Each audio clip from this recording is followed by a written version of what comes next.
Ciao, I'm Mario, the Swiss car guy on YouTube, and welcome to probably the 15 millionth video I do about tire pressure monitoring system, TPMS. Because you see, in the past, I thought I was smart when I replaced every TPMS sensor on this car. And today the TPMS warning came back. So yeah, either a sensor has failed, one of the new sensor, or maybe I didn't replace all the TPMS sensors. Because I'm pretty sure I didn't replace the one of the spare wheel. So now I have to figure out whether the spare wheel is giving me issues, and then replace the sensor in the spare wheel, and then I'm hopefully done for a few years. Otherwise I have to find out which of the other sensors failed. So this is going to be a very quick video, and probably a very repetitive video if you've seen my previous video about TPMS. So let's not waste too much time and just get right into it. Alright, let's use the Autel MaxiTPMS TS501 to read this sensor and see whether it does read it. So let's do it. Oh wow, it reads it.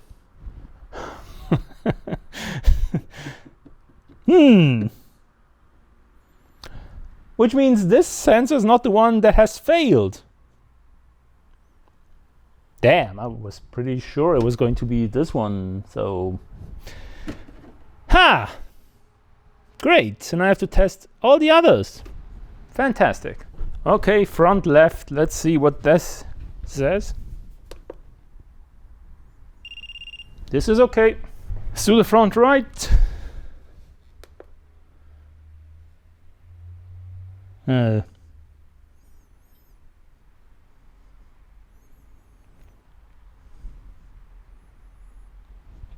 Front right isn't working. I'm not getting anything. Man, but this is one I replaced. It's not... Yeah, front right doesn't work. Just to be on the safe side, let's test front rear right. Yeah. Great, so my front right TPMS sensor has failed. Fantastic, I was pretty sure I had replaced it, but maybe not, or maybe it just broke, I don't know. So I need to get the car up in the air, remove the wheel, push down the tire and replace the sensor, something that I think I've shown already multiple times on this channel. Oh no, on the Porsche it wasn't the sensor, it was just replacing the valve stem, but it's basically the same thing. So let's just speed through it and do it as quickly as we can.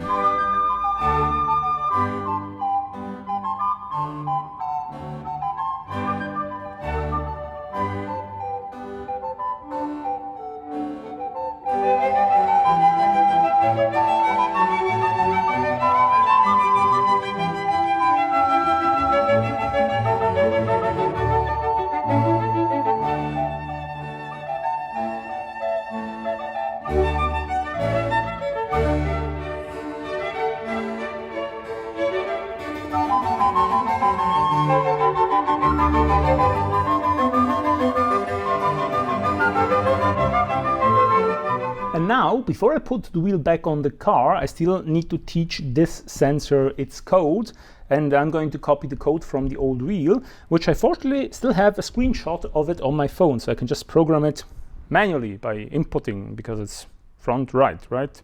So front right. Now I go into MX sensor, so I can program a new sensor, and I do the front right.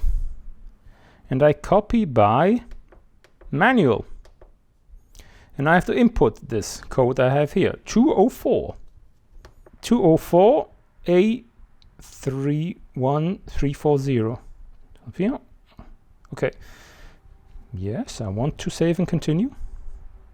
And now it's trying to program this sensor. I have to say that I have already programmed this sensor once. It detects too many sensors and cannot program it here. So I have to take it off of this place and put it in somewhere further away from other wheels. And now we do yes.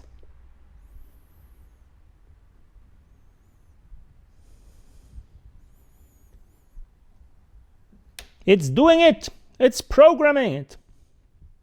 And you might wonder, why did I already program this sensor? Because this sensor is actually a gift from a viewer, from Flavien, who used to own an LS 600H, but he just sold it, and before he sold it, he fixed the sensors, and he bought sensors like me from China, but his garage couldn't program these two sensors.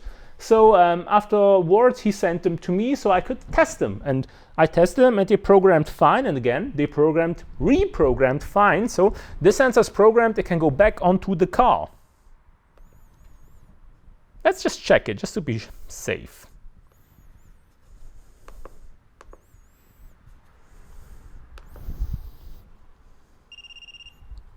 Good, so all the sensors have a reading now. And let's get the wheel back onto the car. And also I need the Lexus cappy. I'll do that first.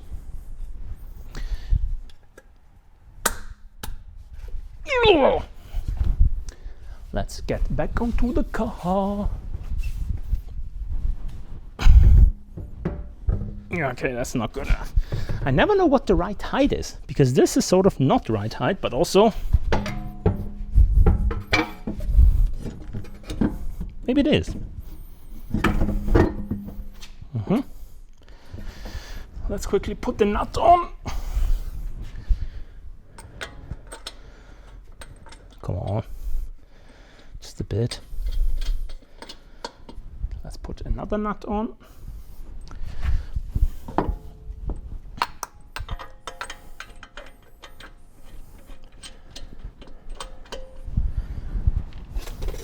Low speed.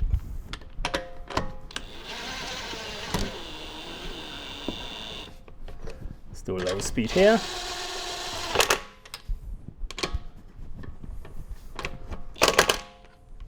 Now do on speed 2, which usually turns out to be the right speed to put it on.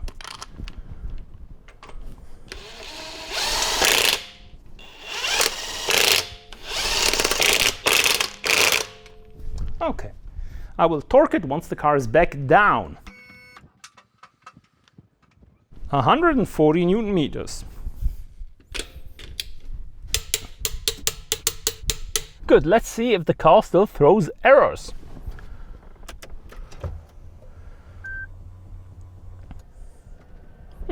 Very common, and things like well, it tells me to replace the air conditioning filter because I need to do a service on this car, but I have no error messages there.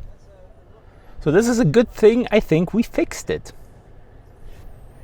Great. I have no idea why that sensor failed though, but this looks good. Maybe it's not fully good. Maybe we need to go for a ride. How are we doing on the sensors?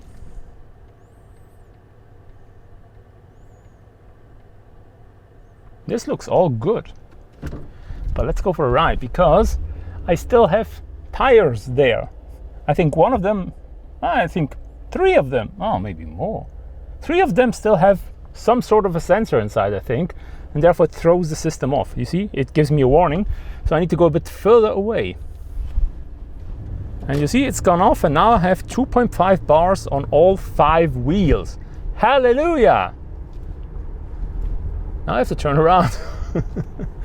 Good, so we're done now, and now that I look at my old sensor, I noticed that it says Autel MX sensor on it. And the last sensors I bought, I think these here, these are generic sensors that don't say Autel on it. So I reckon this one must have been an older one. So even though I replaced it, I must have had it for some time. It must be sort of old stock.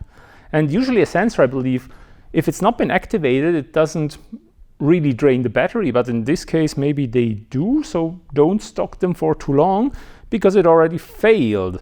And I think I have another one. I hope I don't, but yeah, this failed. I replaced it. It's no big deal for me because I have a tire changer and I have sensors and the programmer, but this would annoy me to no end if I was a regular consumer.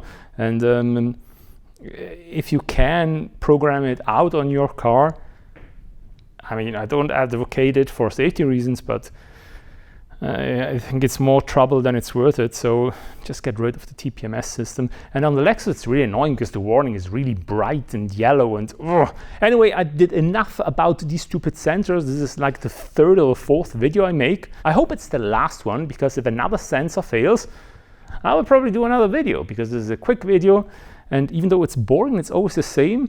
I like to complain, and this gives me a chance to complain. So, TPMS sensors. Anyway, this is enough for this video. Please leave a like if you like this video. Comment down below if you have any questions or comments. And recommend this video to anybody who's frustrated with TPMS sensors. But thank you very much for watching. Have a nice day. Bye.